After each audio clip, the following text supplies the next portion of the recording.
Hi, everyone. Welcome to our webinar. First and foremost, I wanted to thank you for attending. My name is Dr. Tracy Thomas. I'm a psychologist with almost 20 years' experience in the mental health field.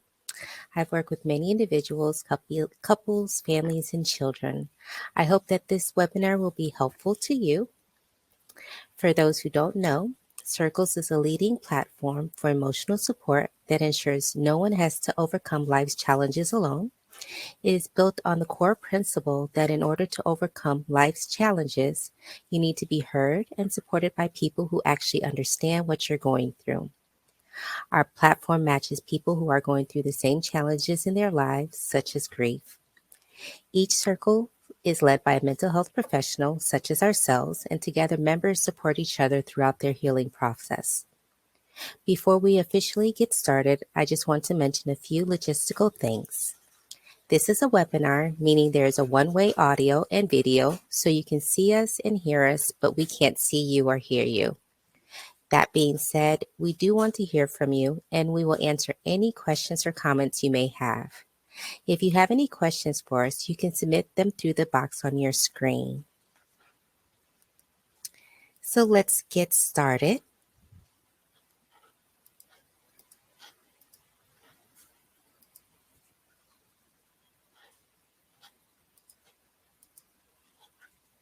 So today I'm presenting on how to keep moving forward after the loss of a parent.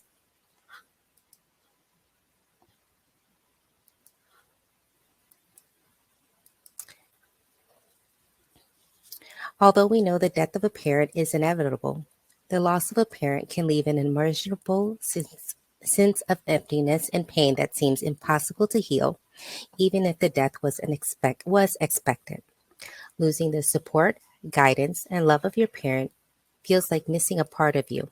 On the other hand, if you had a complicated or estranged relationship, it can cause a different type of emotions. No matter what your relationship was like, there is no right or wrong way to grieve a parent or set a guideline of the length of time you will need to grieve. Hopefully, in this webinar, you will learn the stages of grief, the types of grief, facts and myths, tips in moving forward after the loss of a parent. Whenever I'm missing you, I also remember how fortunate I was that you were in my life. So, the stages of grief. David Kessler states, grief is a reflection of the connection that has been lost. That loss does not diminish because you're an adult or because your mother or father lived a long life. The loss happens in a moment, but its aftermath lasts a lifetime. The grief is real because loss is real. Each loss has its own imprint, as distinctive and unique as the person we love. It doesn't matter how old we are. So these are the stages of the grief that most people think you would go through.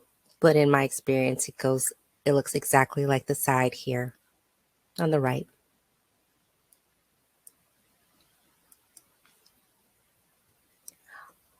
Although the word although the word stages make it sound like you should be moving in a linear movement, the stages of grief are far from that.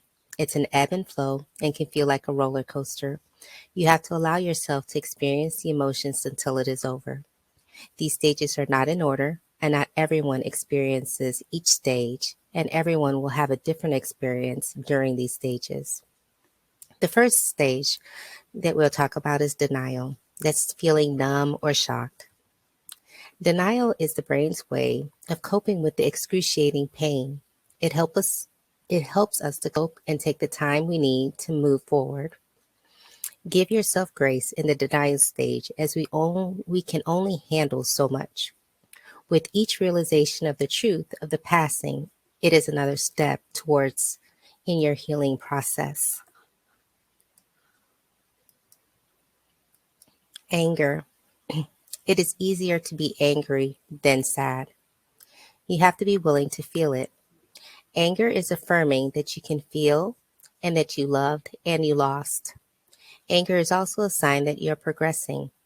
Be aware that anger is a way to cover up other emotions that you're not ready to deal with. When you are ready, you will uncover those emotions. Also, remember, anger is not bad. It is what you do with your anger that makes a difference.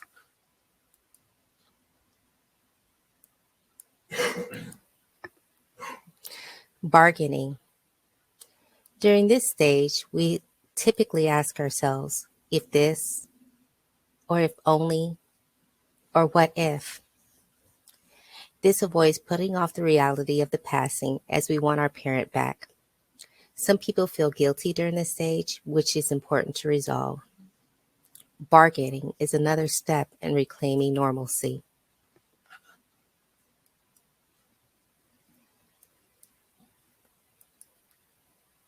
Depression. Depression is one of the other stages in Kubler-Ross's grief stages.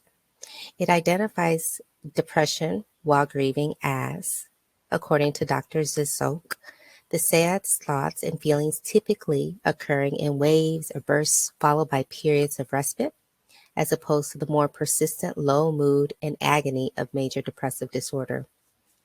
During this stage, you may cry more and have trouble sleeping and eating. Empty feelings and the sadness gets deeper. Remember, depression is an appropriate response to a loss. The realization that your parent is not coming back is very painful. Trying to find a way out of depression is difficult, but knowing and using coping skills will help you get out of it. Think of depression as an unwelcome guest. The guest will eventually leave. Crying is healing internally, very much like taking a shower cleanses your body. Pushing forward through the depression will allow you to rebuild yourself. So some of the similarities between grief and depression is intense malaise. It's just feeling sometimes just very sick, having problems sleeping, loss of appetite, and weight loss. And then some of the grief sides also is going to be your irritability, your deep sadness, difficulty practicing acceptance, seeing or hearing things related to the loss. While depression, the one that you should be concerned about would be the guilt, unrelated to the grief, preoccupation with worthlessness, prolonged difficulties functioning, and suicidal ideations. Reconstruction and working through. This is an additional stage to Kubler-Ross's grief stages. This is actually where you start slowly putting your life together and working through your emotions. This is a healthy way to deal with some of those griefs.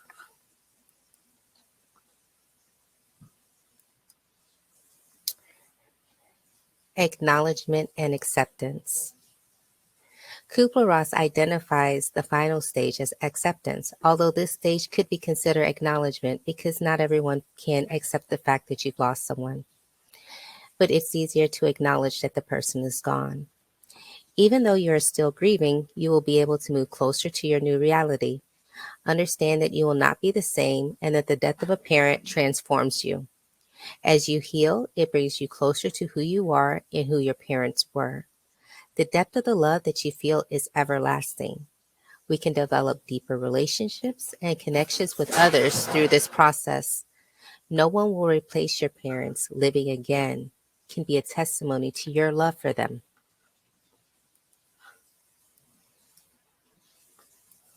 So now we're on the types of grief. We have been speaking about health-free grief, but there are types of grief that we must be aware of, which could impact how grief is handled or recovered.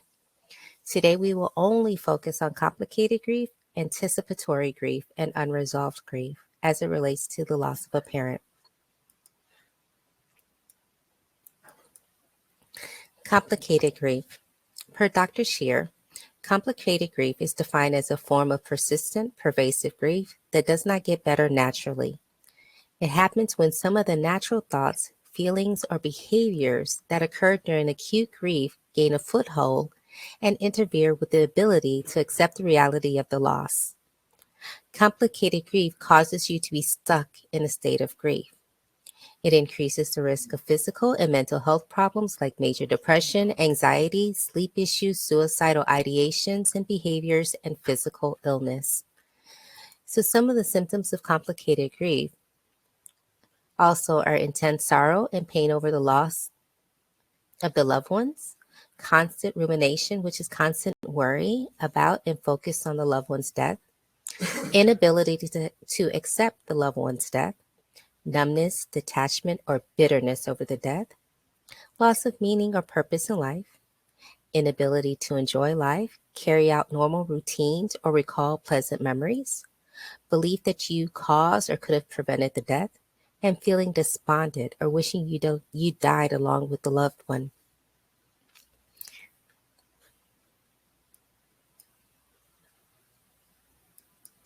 Anticipatory grief. This begins prior to the passing of your parent. It involves a mix of emotions, especially anger. This type of grief will give you a chance to say your goodbyes while your parent is still alive. Anticipatory grief does not negate the fact that you will still grieve after your parent passes away. Grief is the reaction which occurs after a loss, while anticipatory grief describes feelings that begin before an expected loss. In short, anticipatory grief may be conceptualized as the grieving that is done leading up to the actual loss. Unresolved grief. This is your inability to grieve. This can occur from stuffing your emotions and acting as if they don't exist. You'll be able to function at a certain level, but eventually you will cause yourself damage, whether it be mental or physical. The emotions that you have turned off will be difficult to find again. It'll be like trying to find a moving light switch in a pitch dark room, and it may take a very, very long time to find those. Some signs of unresolved grief are avoiding talking about the loss, trying to stay busy, isolating, negative coping skills, overreactions, and avoiding getting close to others. If found memories turn painful, you may be experiencing unresolved grief. Some myths and facts. Myth 1. The pain will go away faster if you ignore it. That doesn't happen. Face your grief and deal with it. Ignoring it causes long-term issues. Myth 2. It's important to be strong in the face of loss. Be genuine about how you feel. It reduces any misunderstanding. Myth 3.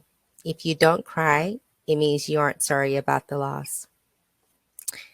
Crying is just a response to sadness. There are other ways to grieve, and it's okay.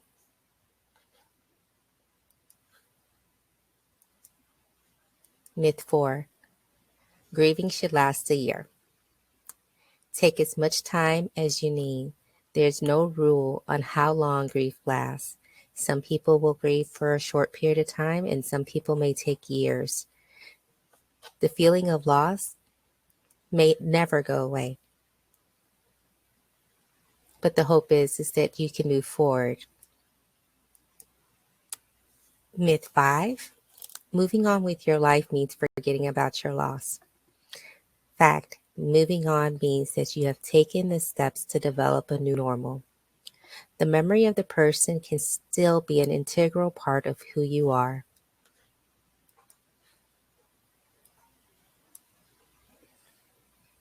Grief is not a disorder, a disease, or a sign of weakness. It is an emotional, physical, and spiritual necessity, the price you pay for love. The only cure for grief is to grieve, by Rabbi Earl Groman.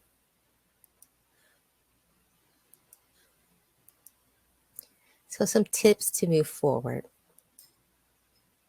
So we have the Mourner's Bill of Rights. Number 1, you have the right to experience your own unique grief. Even if you have a sibling or your parent, another parent, you have your own experience. No one's grief will be the same. You have the right to talk about your grief. When you're ready, you have the right to feel a multitude of emotions, whether you feel from sad to happy, from anger to feelings of joy. You have the right to be tolerant of your physical and emotional limits. At this time, it may be very difficult to move from one place to another, and it may be difficult to feel anything at this point at this time. You have the right to experience grief burst, meaning you have the right to have moments where it's going to feel worse than others. You have the right to make use of rituals, which is anything you choose it to be.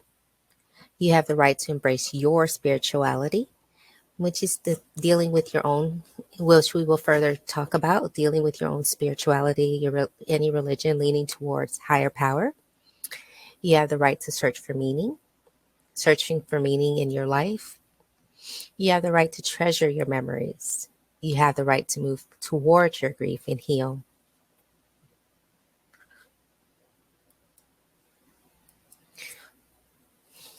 When we can meet real tragedy in life, we can react in two ways, either by losing hope and falling into self-destructive habits, or by using the challenge to find our inner strength.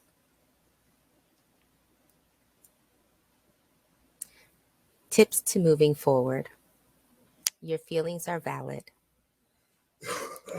Don't let anyone tell you how you feel. Your grief is your own. Sadness is common. All emotions are okay.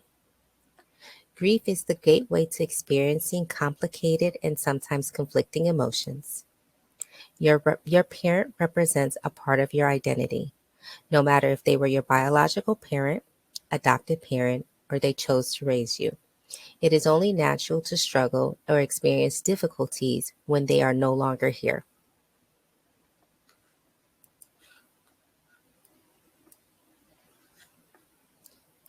Some emotions, some of the emotions you may feel are anger, guilt, regret or remorse, shock, emotional numbness, emptiness, anxiety, confusion, disbelief, or sense of unreality, hopelessness or despair, loneliness, physical pain, mental health symptoms like depression, and any complicated grief or unresolved griefs, even some thoughts of suicide. Please call the suicide hotline if you're having any suicidal thoughts, which is 1-800-273-8255, or text hello to 741-741. Remember, your emotions are valid. So just understanding and relating to the fact that you will have a multitude of emotions actually helps you to normalize how you are feeling.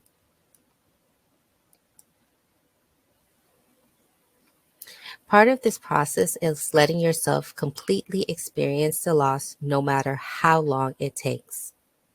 This is probably one of the most difficult steps to undertake. There's no guidebook or correct timeline of when it is over. There's not even a single correct way to grieve, which is the hardest for one to understand. Trying to deny your feelings or speed up the process causes a delay in your healing. It can also lead to you having unresolved grief. You have to feel and accept that you have very uncomfortable and negative feelings inside that you need to heal from. Remember, no amount of preparation will help you with your emotions. Also, remember that no one person's grief is the same, and each loss, no matter who it is going to feel different. So even feeling different in regards to one parent or another is very normal.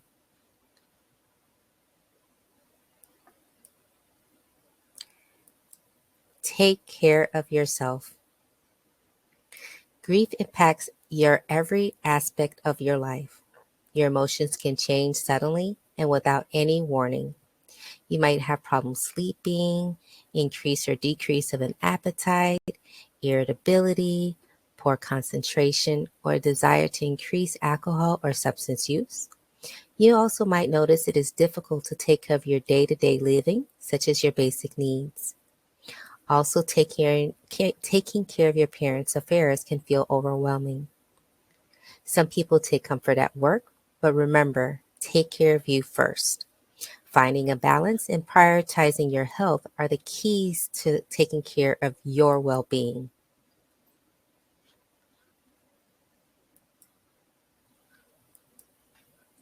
Taking care of yourselves consists of taking time out for you.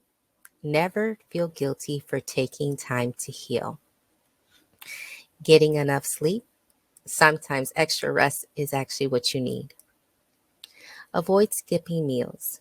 Eat snacks. Drink smoothies. Try mood boosting foods such as fatty fish, dark chocolate, yogurt, kefir, kombucha, oats, bananas, berries, nuts and seeds, coffee, beans, and lentils. Taking care not to eat anything that you're allergic to. Avoid overeating. Drink plenty of water. Exercise when you can. Have a structure in your day. Take care of your hygiene, whether that be your physical hygiene or your sleep hygiene. Avoid making any big decisions. Recharge through healthy hobbies and coping skills.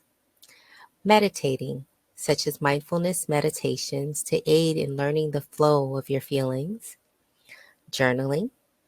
Joining a support group, very similar like circles. Seek out treatment from a clinician and your doctor if needed. Lean on your support system. Avoid trying to numb your pain with alcohol or substances. The pain will still be there. Avoid being controlling.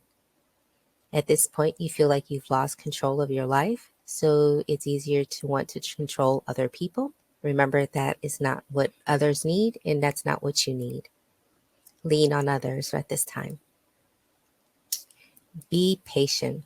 Recovery will happen when it is supposed to happen. Don't try to finish it because there's nothing you can do to make the healing go faster.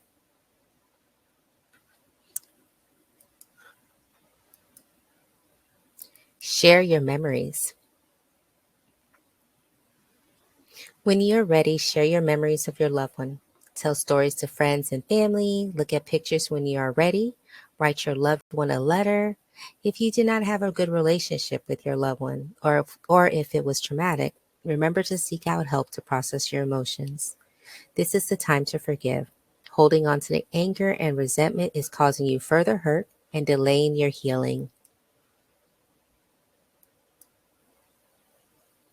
Honor your memories.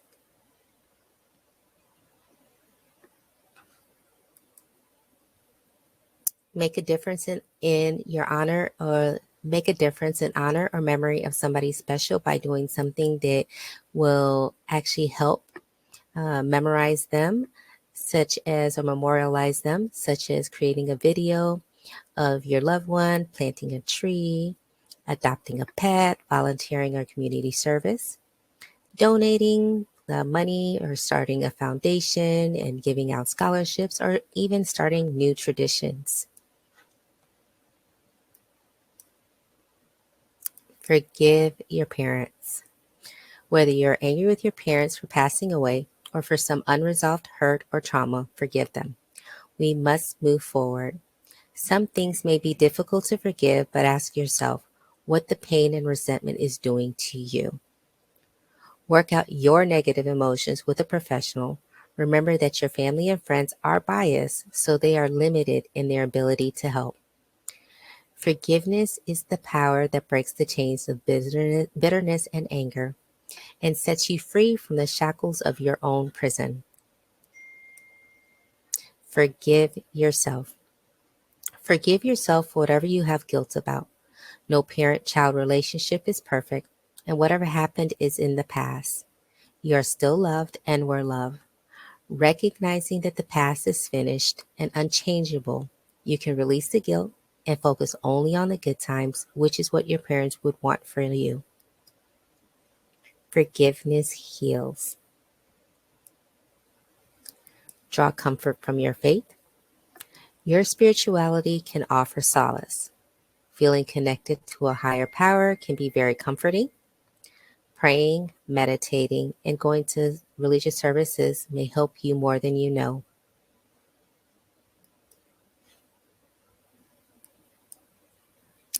Keep talking. Keep talking. Some people find comfort in still talking to their deceased parent, whether they still text them or email them or even have a conversation while they're walking or in their head. It is a way to get your thoughts and feelings out. Focus on your relationship and what you have learned from the person. Some people feel that your parent can still help and guide you. It can really be comforting.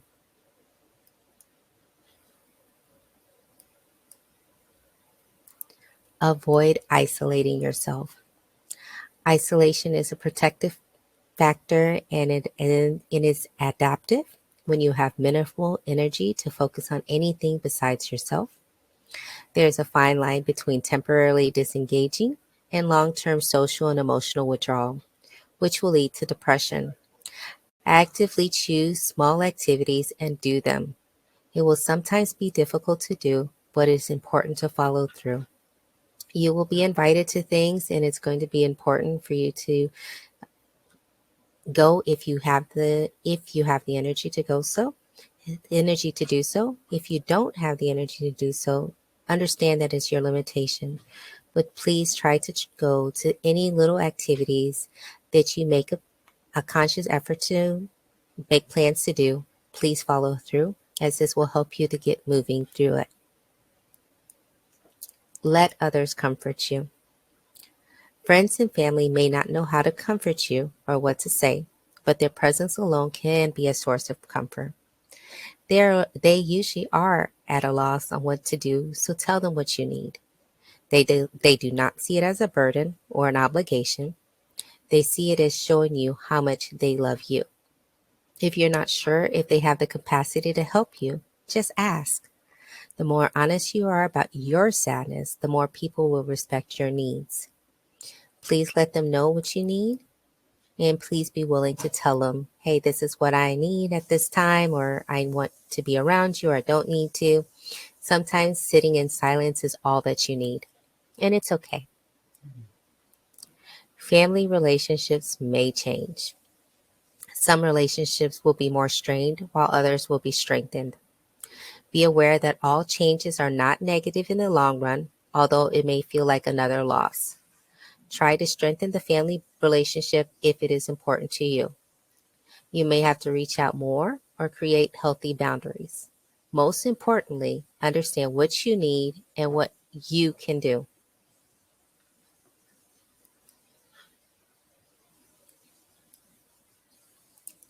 Grief can show up anywhere.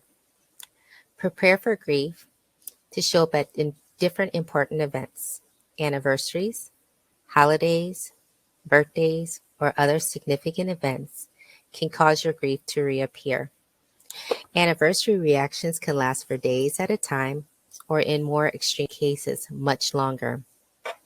During an anniversary reaction, you might experience the intense emotions and reactions that you first experienced when you lost your loved one, including anger, anxiety, crying spells, depression, fatigue or lack of energy, guilt, loneliness, pain, sadness, trouble sleeping.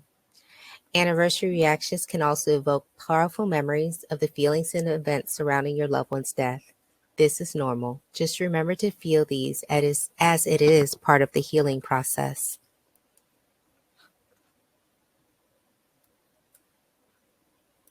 Be aware of your own expectations. Don't compare your own emotions or your experiences with others. It's not fair to them or to you. In general, women have more intense grief responses, while men tend to compartmentalize and move slower. No matter which way you grieve, it's okay. So stop being a victim of your own expectations and just go with it, go with the flow. Emotions don't make sense. So as you move through it, it works itself out. Time does not heal all, and it's okay. All as Cregan posits, remember that time helps, but it might not cure. Time has the ability to make that acute, searing pain of loss less intense and to make your red hot emotions less painful. But your feelings of loss and emptiness might never completely go away.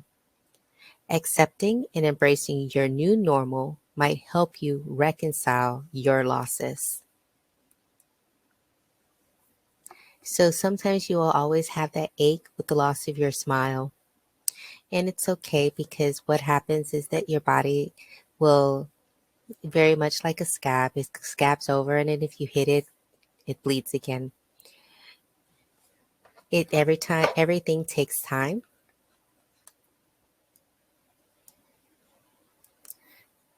Seek out individual therapy if needed.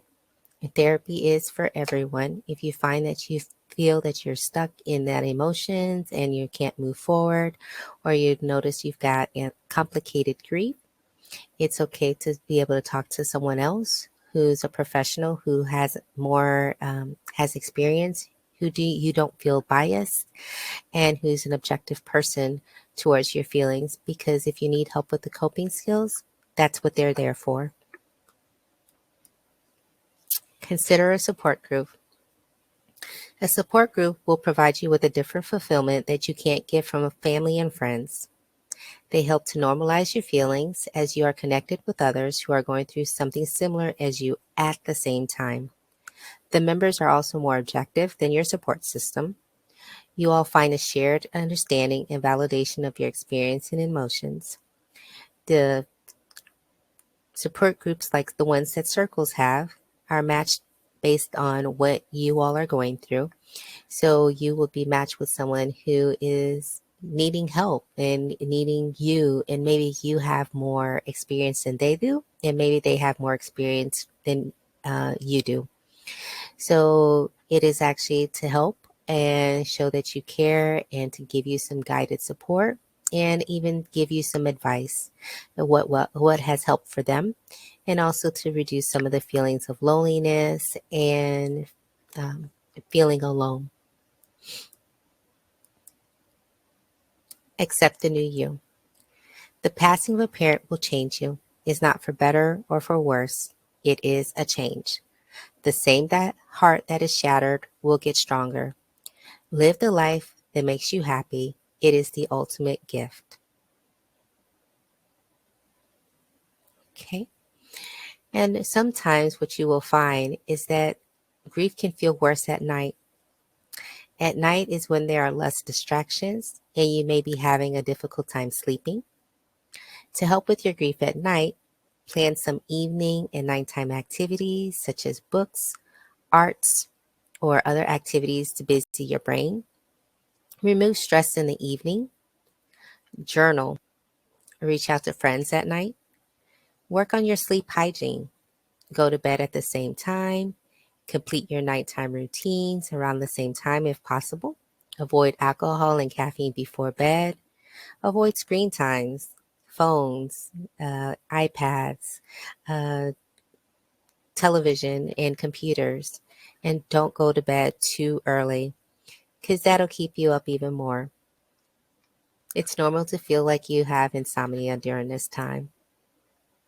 For some red flags, some things that you should be aware of, and this is actually some of the times that you should be seeking out additional help, professional help, is that you have to understand that grief can cause physical symptoms in which you feel extreme fatigue, nausea, headaches, sometimes food aversion, so food is just gross to you. You can also feel dizziness. So all of this should not last very long. If it lasts for more than a month, it is even more imperative to seek out treatment. So some long-term and physical emotional effects of grief: chest pain or cardiac issues. If you feel any of this, call 911. shortness of breath, call your doctor, headaches, dry mouth, nausea, stomach pain, loss of appetite, or eating too much, fatigue, hypertension, immune disorders, cancer, substance abuse, seek out help for that, clinical depression, seek out help, suicidal ideations or attempts, please seek out help. Unresolved grief can cause long-term changes in your genetics. So you can definitely change your genes. Your body will stay in the fight or flight response, which leads to your system being activated when it's not needed. If you have suicidal ideations, call the suicidal hotline. The number is 1-800-273-8255 or text hello to 741-741-741.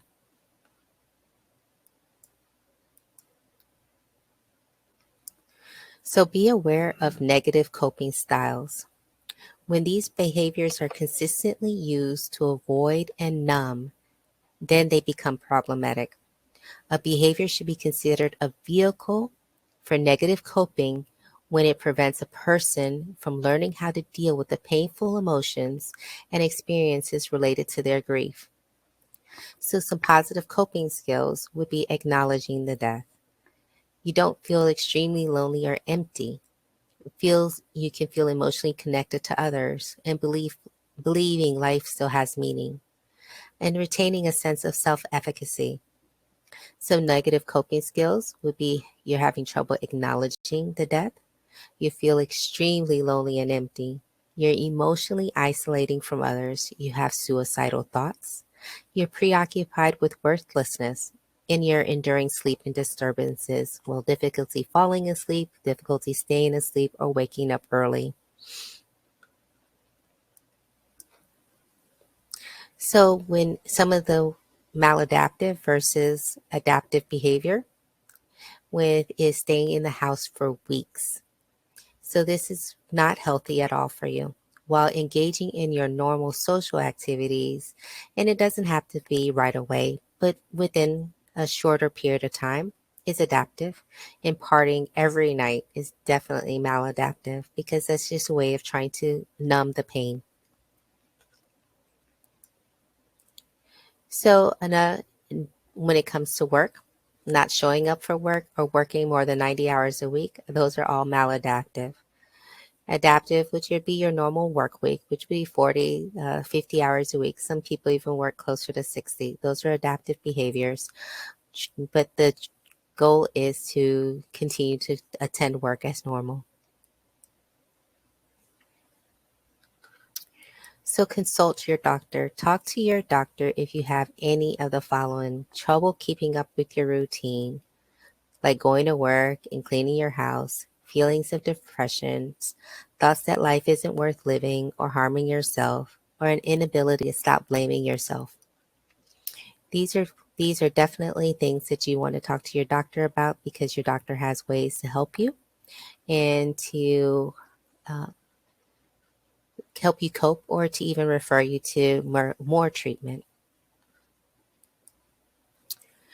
When we are drowning in the vast ocean of our grief with no land in sight, we don't realize how far we've made it and how much closer to shore we actually are when all we're focused on is trying to survive one kick and one stroke at a time.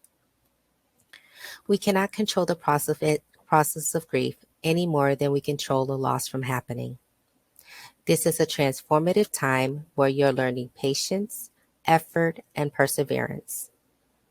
Grief is an experience, so please give yourself grace. Grace to understand that you are not going to feel okay every single day. And it's okay to feel that.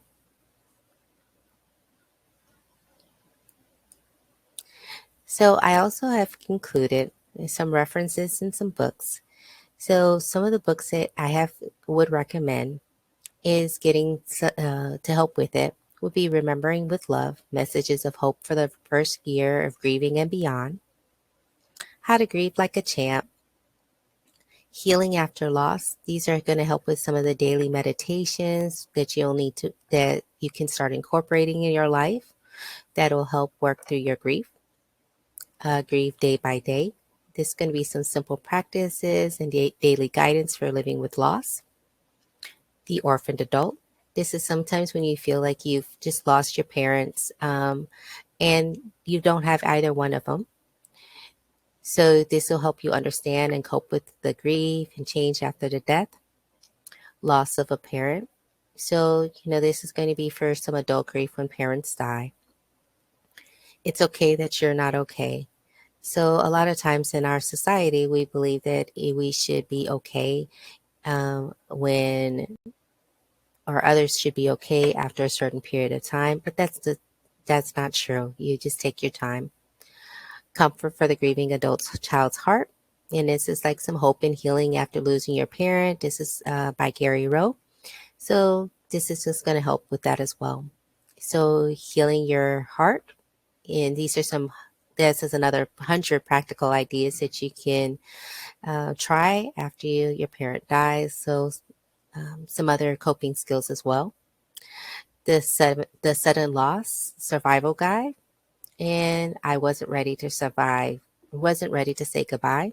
This is actually more of like a workbook of sorts where you're going to work on surviving, coping, and healing after the sudden death, because it's very much normal grief. Sometimes you don't know it's coming, and sometimes you do. One more step. So every day is going to be a difficult time, and finding the strength when you feel like giving up is sometimes the most difficult thing you can do. And a really cute book, When I Die, Take My Panties, Turning Your Darkest Moment into Your Greatest Gifts. And After Caregiving Ends, A Guide to Beginning Again. So this is going to be for some that are experiencing the anticipatory grief, where you are learning to start your life again, especially if you were the long-term caregiver of your parent, and heal and step into your next part of your healing. Okay, so at this point, I will give anyone who is here a time to ask any questions that you may have.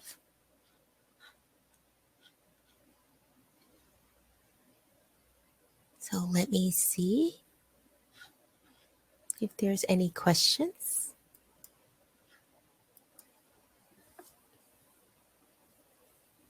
Okay, so I see a question here.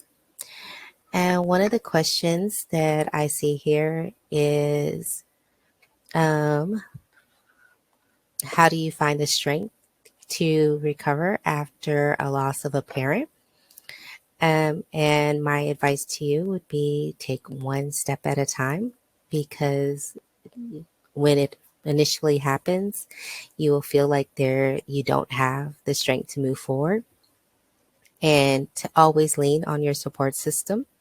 And if you feel like you need to be alone, it's okay to be alone as well.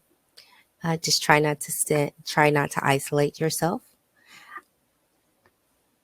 Okay.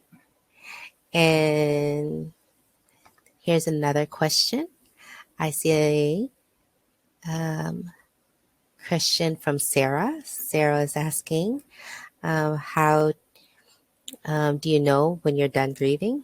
You will know when you're done grieving when you're done grieving, because what you will find is that different points of your life will cause you to feel like you have to start grieving all over again. So important events such as births or important events to you, you'll find that you will grieve you'll start grieving, restarting the grieving process, again.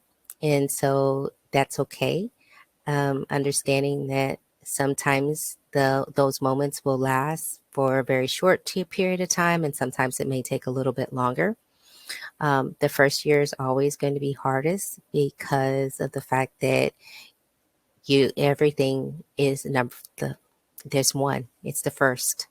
And with every first, it's just remembering that that person is no longer with you. So the strength usually comes as you all are, um, as you keep moving. So the group, and when it's over, and it's not even, you don't even recognize it's over until it's over. And then as you reflect later on in your life, you realize how much stronger you are. So I can't tell you that it will ever truly end until it ends. Okay. So, and then another question would be, I know I need support, but you feel a little nervous about talking with strangers. So, how do you know it could be safe in a space for you? And you feel to be honest and not be judged. So, when you're joining like a support circle, very much like Circle, uh, you will be first, you have facilitators such as myself who would be there to help you to feel safe.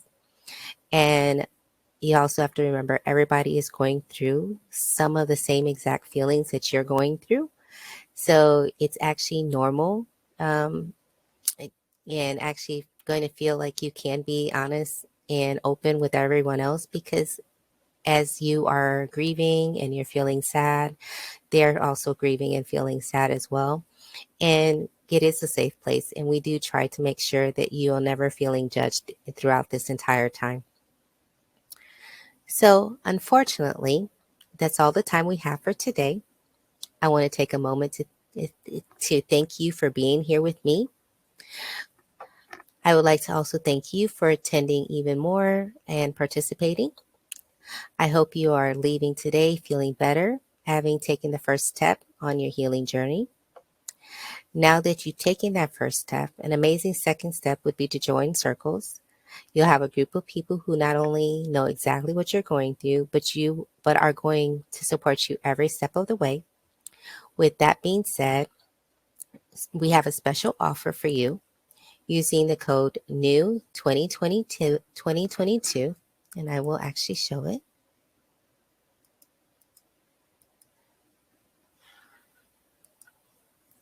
You will get your first month at Circles for free.